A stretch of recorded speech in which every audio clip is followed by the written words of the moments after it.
Hello friends, welcome to my channel My Inspiring Thoughts by Upatriti. Today, walk along my temple journey to the state of Telangana. From Hyderabad airport, I went straight to Chilkur, which is about 30 kilometers away. This small picturesque village on the banks of Osman Sagar Lake is the abode of the famous Chilkur Balaji temple. The temple is said to be one of the oldest in Telangana, believed to have been built more than 500 years ago. A popular legend says that the temple was built by a devotee because he could not continue to visit the Tirupati temple due to ill health. He kept praying to Lord Balaji. Having been moved by his devotion, Lord Venkateshwara appeared to him in his dream and instructed him to build a temple here. Since then, the devotees are known to seek the blessings of the Lord Venkateshwara. As I reached the temple, I could see the colorful architecture and the crowds of devotees. As I entered the temple and reached the Sanctum Sanctorum, I could see the idol of Lord Venkateshwara with Sri Devi and Bhudevi, and I offered my prayers. I was told by the local people that this temple is also popularly known as Visa Balaji Temple. Apparently, the temple is known for fulfilling devotees' wishes to get a visa for going overseas. Chilkur Balaji is also known for being one of the very few temples in India without any hundi or donation box, preaching only the devoutness in one's nature. Usually, the devotees follow a common pattern. They offer 11 pradakshinas and their prayers to the deity. Once their wish is granted, they return and take 108 pradakshinas of the temple to show their gratitude and thank the Lord. After a peaceful darshan, I moved to the Jnana Saraswati temple 200 kilometers away in the Basar village on the banks of the river Godavari.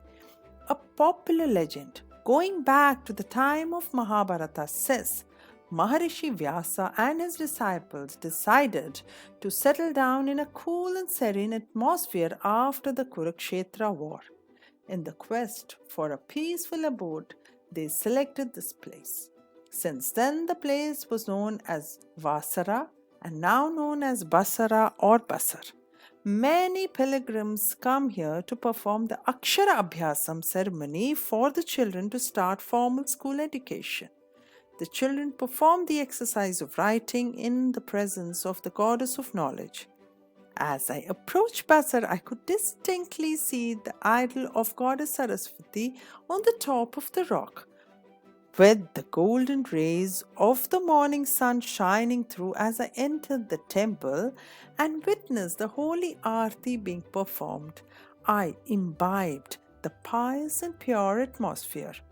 I bowed my head in prayer to Goddess Saraswati and Goddess Lakshmi beside her in the Sanctum Sanctorum with the Mahakali idol above. Due to the presence of the goddesses Saraswati, Lakshmi, and Kali, Basar temple is considered as the abode of the Divine Trinity.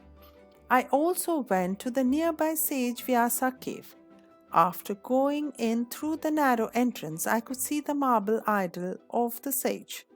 After completing my visit to Basar, I returned back to Hyderabad.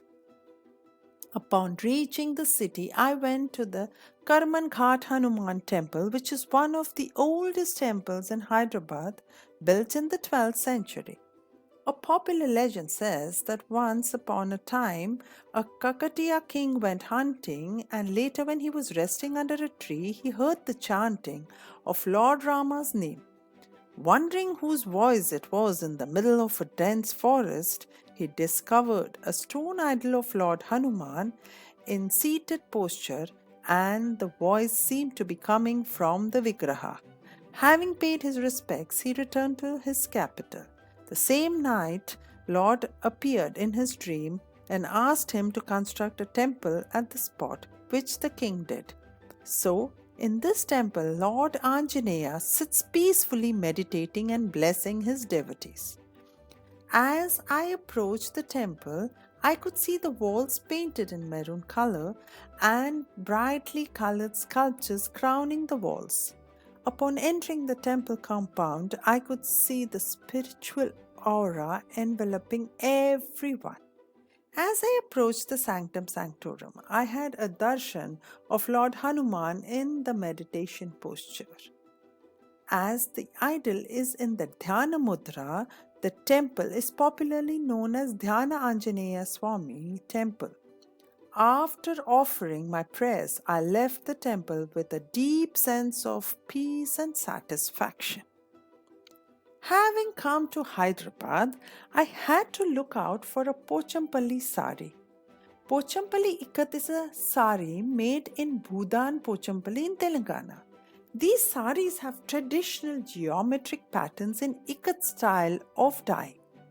The intricate geometric designs find their way into the sari. The varieties and colors were endless. It was a challenge for me to choose the best. Finally, I selected a few to add to my sari collection. I then went to the famous Hyderabadi Pearl Bazaar and bought some necklaces and, of course, did not miss picking up the lakh bangles as well. By now, I was quite hungry and in a mood for some good food.